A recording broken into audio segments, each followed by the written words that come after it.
శ్రీమాత్రే నమ. జయ గురు దత్తాత్రేయ నమ.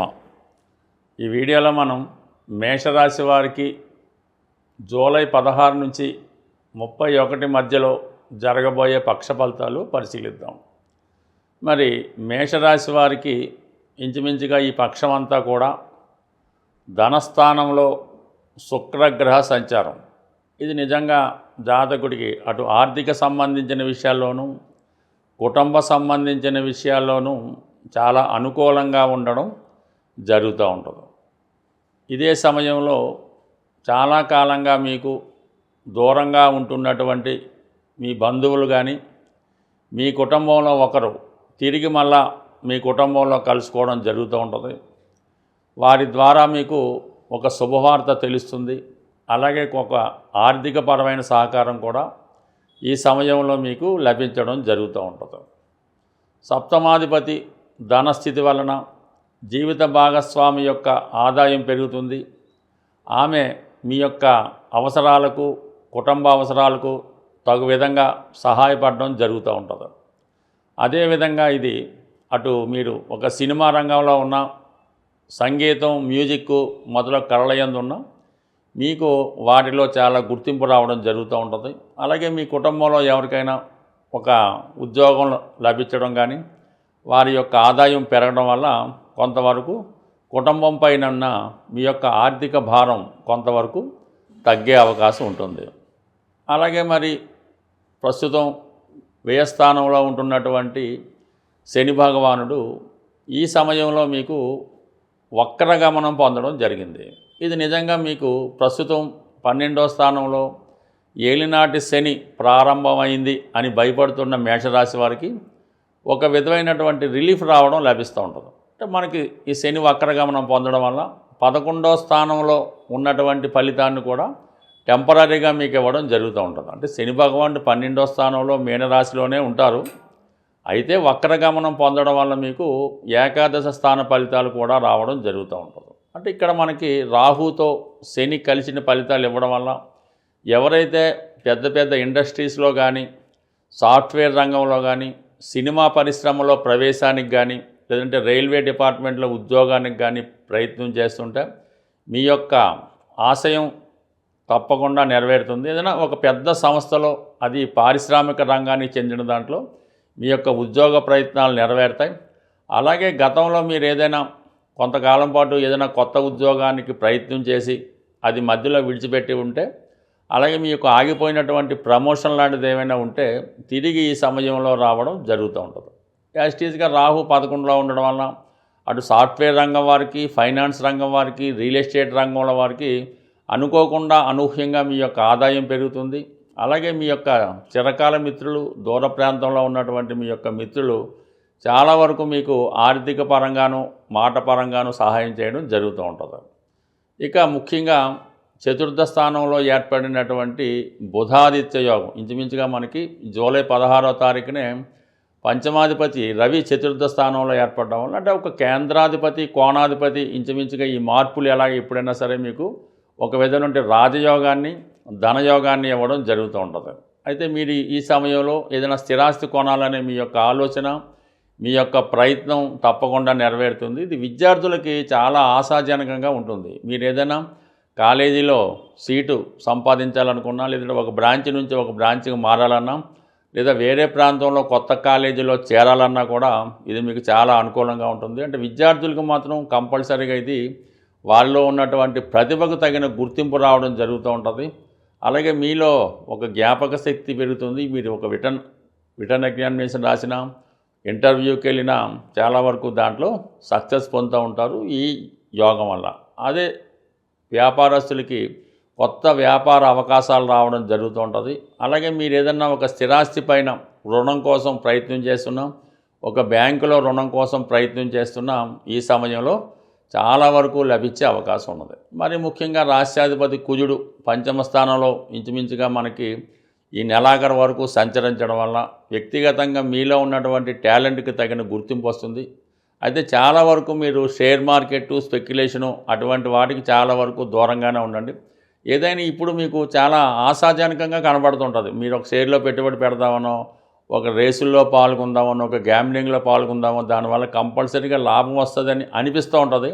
కానీ ముందుగా మీకు అటువంటి సూచనలు కనబడినప్పుడు కూడా తర్వాత మొత్తం నష్టపోయే అవకాశం ఉంది. కాబట్టి సాధ్యమైనందుకు స్పెక్యులేషన్కి అది దూరంగా ఉండండి. అలాగే ఏదైనా ఎవరికైనా మీరు మాట ఇచ్చే ముందు 1-2 సార్లు ఆలోచించి వారికి మాట ఇవ్వాల్సి ఉంటుంది. అంటే ఆర్థిక సహాయం గురించి అయినా, లేదంటే ఏదైనా ఒక వస్తువు సహాయం చేయాలనుకున్నా అది సమయానికి మీరు చేయలేకపోతుంటారు. అంటే ఈ సమయంలో మీకు అనుకున్న పనులు అనుకున్న సమయంకి జరగకపోవడం వల్ల కొన్ని ఇబ్బందులు వచ్చే అవకాశం ఉంది. అదే ఈ సమయంలో మీరు ఏదైనా ఒక దూర ప్రాంత ప్రయాణం చేయడం కానీ, దానికి తగిన ఏర్పాట్లు చేసుకోవడం కానీ జరిగే అవకాశం ఉంది. అలాగే ఈ సమయంలో తప్పకుండా మీ యొక్క మిత్రులకి కొంతవరకు ఆర్థికపరమైన సహకారం అందించడం కూడా ఈ సమయంలో జరిగే అవకాశం ఉంది. సాధారణంగా ఏ జాతకుడికైనా ఎవరికైనా సరే ఆర్థికపరమైనటువంటి సమస్యలు ఎక్కువగా ఇబ్బంది కలుగుతూ ఉంటాయి. అలాగే కొన్ని సందర్భాల్లో అన్నదమ్ముల మధ్య, భార్యాభర్తల మధ్య, స్నేహితుల మధ్య వచ్చే విభేదాలు మనస్తాపానికి గురి చేస్తూ ఉంటాయి. ఎటువంటి ఆర్థిక సమస్య అయినా, లేదా ఎటువంటి రక్త సంబంధీకుల మధ్య వచ్చినటువంటి సమస్య అయినా పరిష్కారానికి ఒక తాంత్రిక పరిహారం అన్నది ఇప్పుడు మనం తెలుసుకునే ప్రయత్నం చేద్దాం. మీకు మీ నక్షత్రానికి సాధన తార వచ్చే రోజు ఎన్నుకోవాల్సి ఉంటుంది. అంటే సాధన తార అంటే మీ జన్మ నక్షత్రానికి 6వ తార సాధన తార అంటారు. ఆ సాధన తారలో మనం ఏ ప్రయత్నం చేసినా కంపల్సరీగా అది సక్సెస్ రావడం జరుగుతూ ఉంటుంది. అది కోర్టు కేసు అవ్వచ్చు, ఉద్యోగ ప్రయత్నం అవ్వచ్చు, రుణ ప్రయత్నం అవ్వచ్చు, కంపల్సరీగా సక్సెస్ అవుతూ ఉంటుంది. అంటే ఏదైనా ఈ పంచాంగాన్ని నక్షత్రాలను పాటిస్తూ ఉంటే వారికి దీని యొక్క విలువ అర్థమవుతూ ఉంటుంది. కొంతమంది పెద్దగా ఈజీగా తీసుకుంటారు. కానీ కావడం మీరు ఒక సాధన తార రోజు మీకు ఏదైనా ఒక ఆంజనేయ స్వామి టెంపుల్లో పరిచయం ఉంటే, పూజారి గారు ఉంటే ఓకే. లేని పక్షంలో ఆంజనేయ స్వామి విగ్రహం ఎక్కడున్నా పర్వాలేదు. ఈ సాధన తార రోజు ఉదయం పూట చక్కగా స్నానం చేసి ఒక మంచి తమలపాకు తీసుకోవాలి. అంటే కేవలం ఒకటంటే ఒకటి కాదు, 5 తమలపాకులు ఒక ఒత్తుగా తీసుకొని ఆ తమలపాకు పైన, అంటే మీ సమస్య ఏం రాయక్కర్లేదు, మీ సమస్య తలుచుకొని సింధూరంతో ఆ తమలపాకు పైన ఒక చక్కగా చంద్రబింబంలాగా ఒక బొట్టు పెట్టినట్టు పెట్టి మీ మనసులో కోరిక తలుచుకొని ఆంజనేయ స్వామి వారి పాదాల వద్ద ఉంచవలసి ఉంటుంది.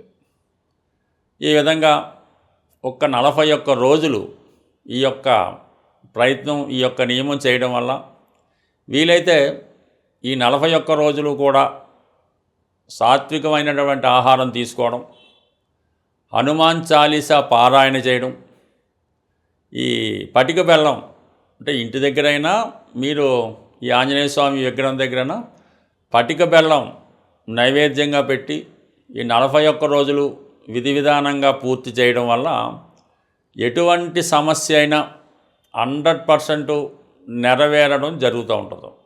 ఇది ప్రయత్నం చేసి చూడండి. స్త్రీలు ఆచరించినప్పుడు మధ్యలో గ్యాప్ వస్తే 5 రోజులు సెలవు తీసుకొని మళ్ళా కంటిన్యూ చేస్తే అటు వివాహం కాని వారికి వివాహం అవుతుంది, భార్యాభర్తల మధ్య గొడవలున్న పరిష్కారం అవ్వడం జరుగుతూ ఉంటుంది. దీంతోపాటు ఇంకొక చిన్న రెమెడీ, అయితే దురదృష్టవశాత్తు ఈ సిటీలో ఉన్న వాళ్ళకి ఆ రెమెడీ జరగకపోవచ్చు. ఎందుకంటే మనకి కాకులు అన్నవి కనబడటమే లేదు. అవకాశం ఉన్నవాళ్ళు కాకులు వస్తూ ఉంటాయి. మీకు ఏ సమస్య అయినా అవటం లేదు, ఇబ్బంది పడుతుంది, అప్పు దొరకడం లేదు, ఏది ఈతి బాధలు ఉన్నా, ఇంట్లో సమస్య ఉన్నా, మీరు భోజనానికి ముందు, అంటే మీరు మధ్యాహ్నం భోజనానికి కూర్చునే ముందు మీ యొక్క అంతా విస్తరి అంతా వడ్డించిన తర్వాత కొద్దిగా అన్నం ఏదో కూర కలిపి ఆ ప్రహరీ గోడ మీద ఈ కాకికి ఆహారంగా పెట్టి, అంటే కాకి వచ్చిన తర్వాత, అంటే ముట్టుకున్న తర్వాత మీరు తింటే అది మీకు చాలా సక్సెస్ వస్తుంది.